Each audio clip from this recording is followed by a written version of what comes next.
Kimora Lee Simmons has found success in the fashion industry and beyond.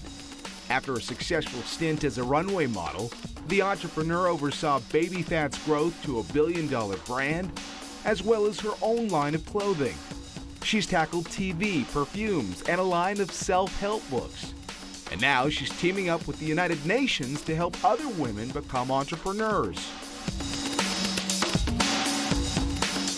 Your rise in the fashion industry seems effortless, but looking back with the impact of brands like Baby Phat and your impact on casual wear, what was that journey like? Well, I think for me, it has been about, because I started so young. I started in the fashion industry at 12, 13 as a model, and then I went sort of behind the scenes as a designer and a creative director in my early 20s, and I created a billion-dollar brand by the time I was 22. It's embracing those same ideas of innovation, right? Doing something that hadn't been done at the time.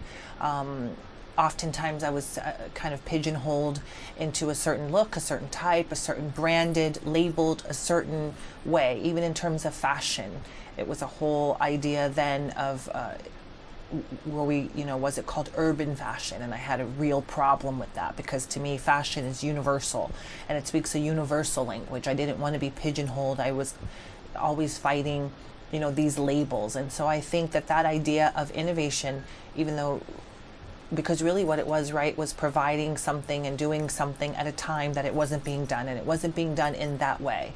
Which is why you've been such a big supporter of female entrepreneurs. What inspired you to get involved with the UN Women's Summit? It's very important for me to be here today and to be part of UN Women. It's a global women's initiative of sorts, and it's about innovation and change and technologies, and something that's near and dear to my heart. I come here as an ambassador for the Unmentionables organization. So I think it's always important to have a continued conversation around these topics, how to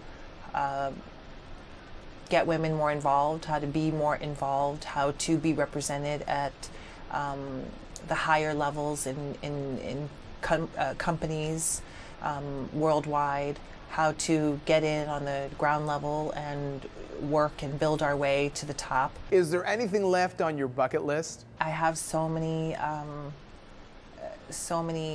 hopes and dreams, and I think it's always, for me, based around being an entrepreneur and being a voice for so many that are not necessarily always seen and heard.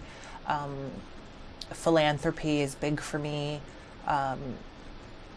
Business expansion, lots of investments that I am involved in, and startups that I fund. I love being busy. I'm also a mom. I have 4 kids, so I'm a working mom and an entrepreneur and a businesswoman. I wear so many hats.